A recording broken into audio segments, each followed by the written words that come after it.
அன்பு சகோதரர்களே, இந்த புதிய நாளில் முதலில் தலைவரை வாழ்த்தும் ஒரு அரங்கம். முக்கிய நிர்வாகிகள் சிலர் மேடையேறி தலைவரை வாழ்த்து பேசுவார்கள். அதை துவக்கி வைக்கும் விதமாக நம்முடைய துணைத் தலைவர் திரு மௌரியா சார் அவர்களை அழைக்கிறேன். நான் பேசுறதில் உள்ள கருத்துக்கள் அத்தனையும் தலைவரிடமிருந்து கடன் வாங்கியது தான். முதல்லையே பாவ மன்னிப்பு கேட்டுக்கொள்கிறேன். அவருக்கே தெரியும் நான் பேச தாய்ப்பாலாய், தாய்மொழியாய், தாய் நினைவாய் இருக்கும் தமிழ் மொழியே உன்னை வணங்குகிறேன்.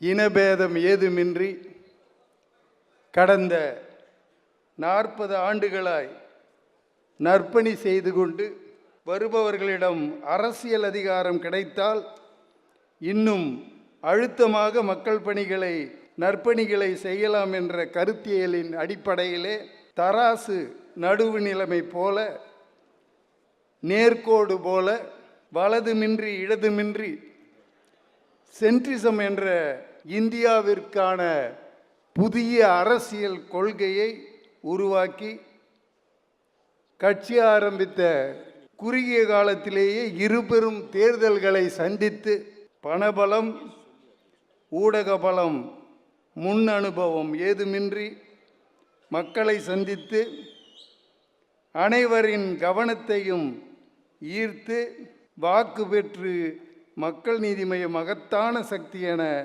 ஆள்பவர்களுக்கு உணர்த்தி, அதோடு மட்டுமல்ல, பெரியாருக்கு அடுத்து பெரியார் மட்டும்தான் அரசியலிலே எந்த பதவியும் வகிக்காமல் அமைச்சர்களே சென்று அவரை பார்த்திருந்தனர். ஆனால் இன்று பெரியாருக்கு அடுத்து அதிகாரத்தையும் அதிகாரத்தில் உள்ளவர்களையும் தன்னுடைய ஆழ்வார்பேட்டைக்கே வர வைத்து ஆசீர்வதித்த தலைவர்.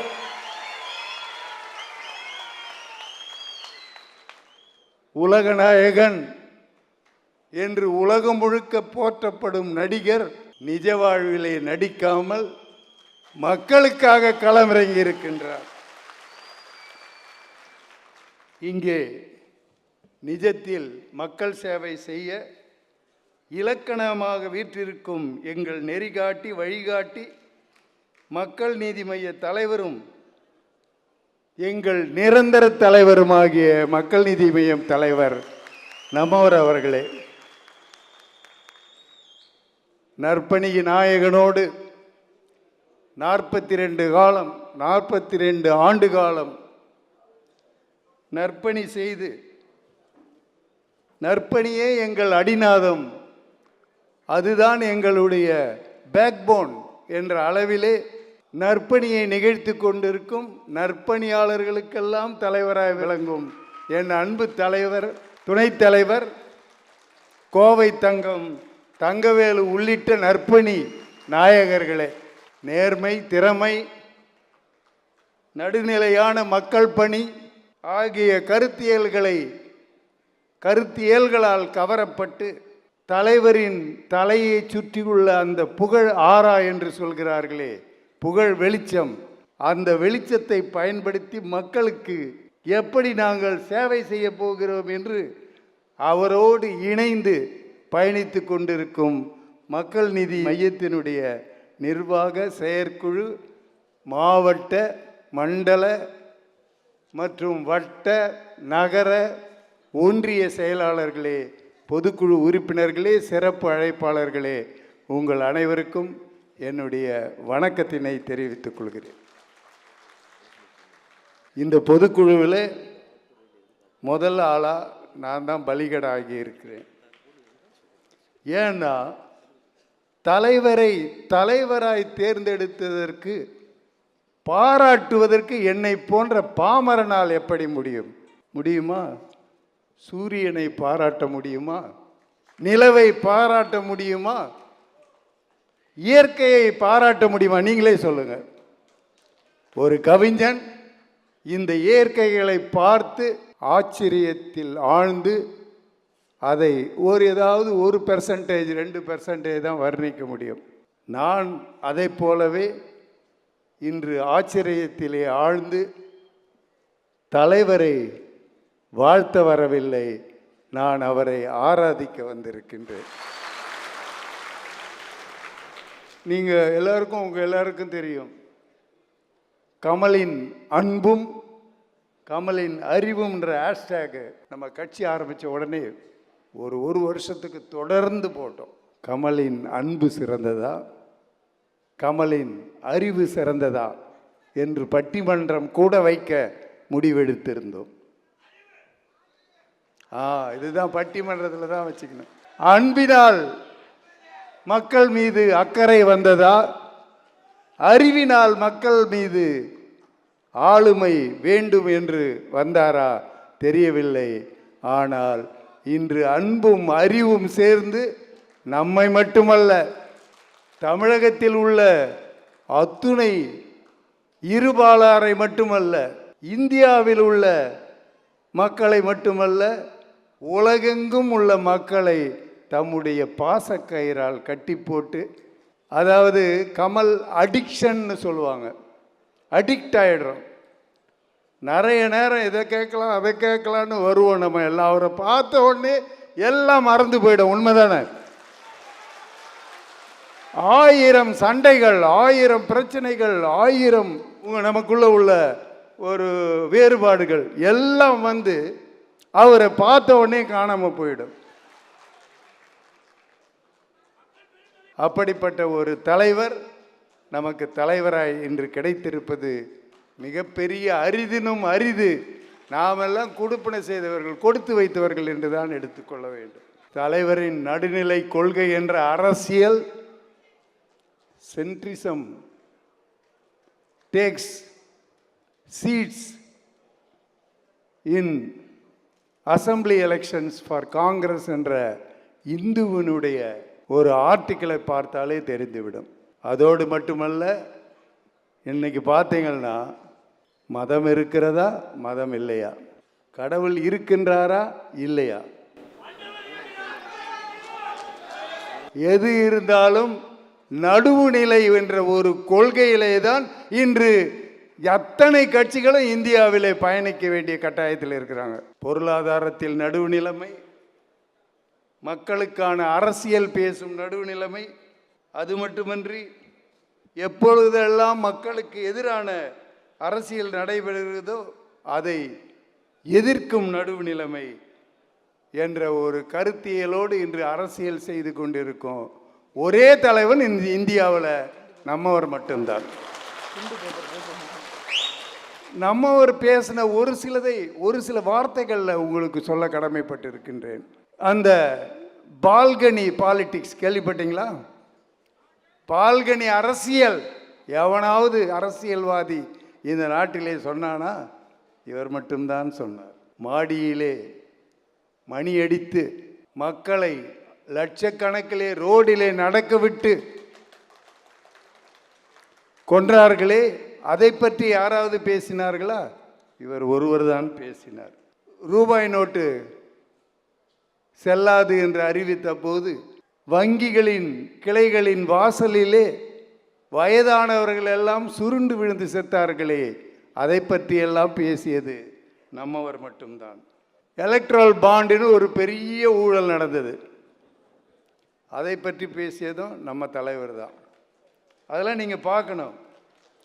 இன்னொரு இடத்துல பேசும்போது தலைவர் சொன்னார், ₹1 நான் வரி செலுத்தினால் 29 பைசா எனக்கு திருப்பி கொடுக்குறாங்க. அது கூட இப்போ ஒழுங்காக கொடுக்கறது இல்லை. சரி, மீதம் எவ்வளோ? 29 போச்சுன்னா 71 பைசாவை வட இந்தியாவில் இவங்க செலவழிக்கிறாங்க. கரெக்டா?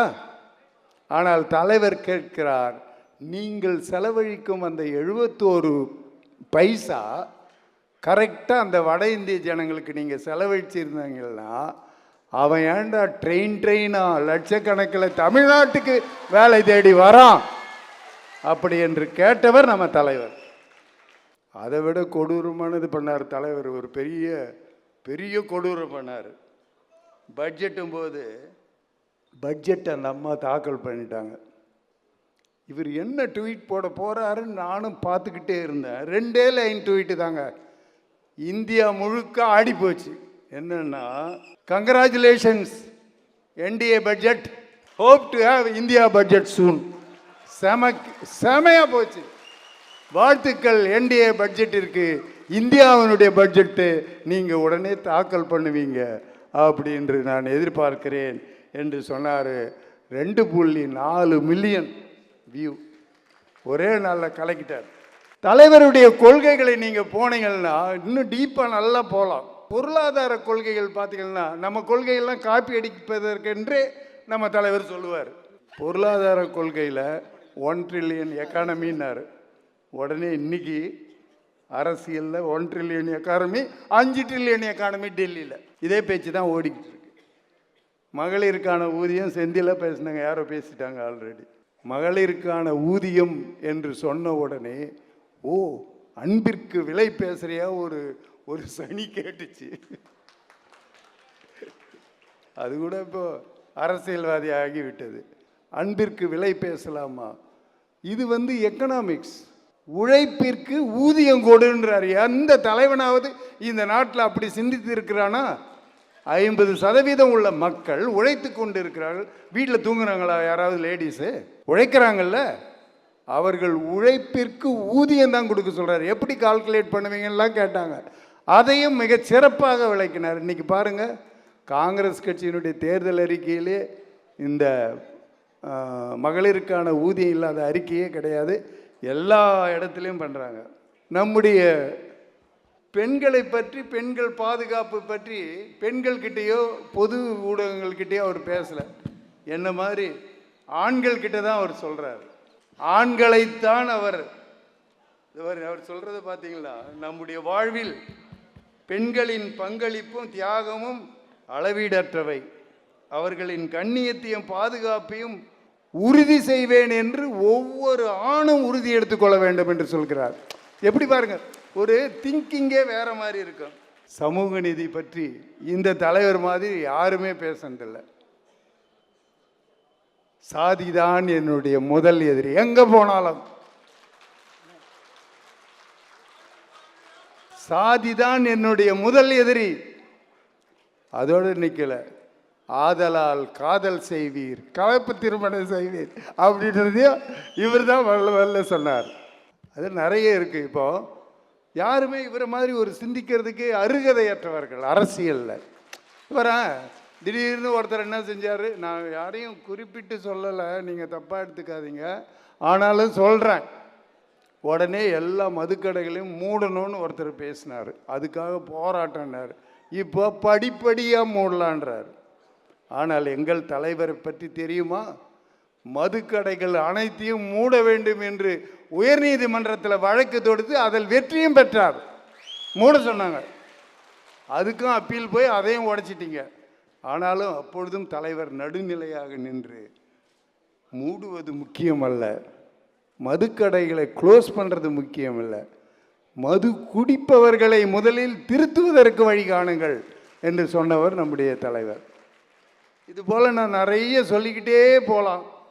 இன்னும் ரொம்ப நேரம் இருக்கு, என்கிட்ட இருக்கு. இன்னும் அவருடைய அந்த எழுத்துக்களையும் பேச்சுக்களையும் நிறைய வச்சுருக்கேன். இந்த சிஏஏ, என்பிஆர் அதெல்லாம் பற்றி நம்ம பேசிக்கிட்டு இருக்கோம். சிறுபான்மையினரை பற்றி, சிறுபான்மையினர் நலனுக்காக உச்சநீதிமன்றத்திலே நம்ம வழக்கு தொடுத்திருக்கோம். அந்த வழக்கு என்பிஆர், சிஏஏ, என்ஆர்சி இது மூணையும் நீங்கள் எதுவும் பண்ணக்கூடாது, நீங்கள் இம்ப்ளிமெண்ட் பண்ணக்கூடாதுன்ட்டு நம்ம உச்சநீதிமன்றத்தில் வழக்கு பதிவு பண்ணியிருக்கோம். இதை விட முக்கியமான எந்த அரசியல் தலைவரும் இந்தியாவில் சொல்லாது, கேரளாவில் அது சொன்னார். Religious tolerance. ரிலீஜியஸ் டாலரன்ஸ்னால் பொறுத்து கொள்வது. அதாவது நான் ஒரு முஸ்லீம்னு வச்சுக்கோங்க, என்னை டாலரேட் பண்ணிக்குவாங்க மற்றவங்கெல்லாம். என்னையா ஜுரமா டாலரேட் பண்ண? அவரே கேட்டார், இது என்ன ஜுரமா தலைவலியா டாலரேட் பண்ணுறதுக்கு? அன்புதான் அடிப்படை, ஆகியனால அக்செப்டன்ஸ் தான் முக்கியம் அப்படின்ற புதிய கருத்தை சொன்னவர் நம்முடைய தலைவர். இதுபோல் நிறைய நான் சொல்லிக்கிட்டே போகலாம், இன்னும் நிறைய இருக்குது. ஆனால் ஒரே ஒரு நிமிஷத்தில் நான் முடிச்சிடுறேன். இப்படிப்பட்ட ஒரு தலைவர் எந்த அரசியல் கட்சிக்காவது கிடைப்பாரா சொல்லுங்கள்? கிடைக்க மாட்டார்ல. அப்ப அவரை விட்டால் நமக்கு கதி இருக்கிறதா? அப்படி என்றால் நாம் என்ன செய்ய வேண்டும்? இன்னைக்கு அடுத்த கட்டத்தில் நமக்கு உள்ளாட்சி தேர்தல் வருகிறது. உள்ளாட்சி தேர்தலை விட அங்கங்கே ஊருங்களில் இருக்கிற கோஆபரேட்டிவ் சொசைட்டிக்கும் ஆட்களை எடுப்பார்கள். இதெல்லாம் நீங்கள் மனசுக்குள்ளே இருத்தணும். அது மட்டும் இல்லை, உள்ளாட்சி தேர்தல், கோஆபரேட்டிவ் சொசைட்டி, அதற்கு அடுத்து 26ல் உள்ள இந்த சட்டமன்ற தேர்தல், இதெல்லாம் இருக்கு. நம் முன் எவ்வளவு பெரிய பணிகள் காத்து கொண்டிருக்கிறது என்பதை நாம் சிந்திக்க வேண்டும். ஆகையினால தான் நாம் என்ன செய்ய வேண்டும்? கொடியேற்ற வேண்டும். ஒரு நாள் ஒரு பெரிய சாப்பாடு போட்டு ஒரு ஃபோட்டோ எடுத்து போடுறதோட அது முடிஞ்சு போயிடும். ஆகையினால கொடியேற்ற வேண்டும். அதற்கடுத்து உறுப்பினர் சேர்க்கை பண்ண வேண்டும். கட்சியை வளர்க்க அரும்பாடு பட வேண்டும். அப்பொழுதுதான் கட்சியினுடைய தலைவருடைய அரவணைப்பிலே நாம் எல்லாம் மக்கள் பணி செய்ய அதிகாரம் நமக்கு கிடைக்கும் என்பதை இந்த நேரத்திலே சொல்லிக்கொண்டு, இப்போ அந்த குற்றம்தான். ஆனாலும் உங்களை நம்பி, உங்கள் உழைப்பை நம்பி நம் எதிர்காலம் இருக்கிறது என்பதை கடைசியாக சொல்லி எனக்கு வாய்ப்பளித்ததற்கு நன்றி கூறி, தலைவர் நம் நிரந்தர தலைவர் என்பதை இந்த நேரத்திலே நான் பதிவிட்டு முடிக்கின்றேன். நன்றி, வணக்கம்.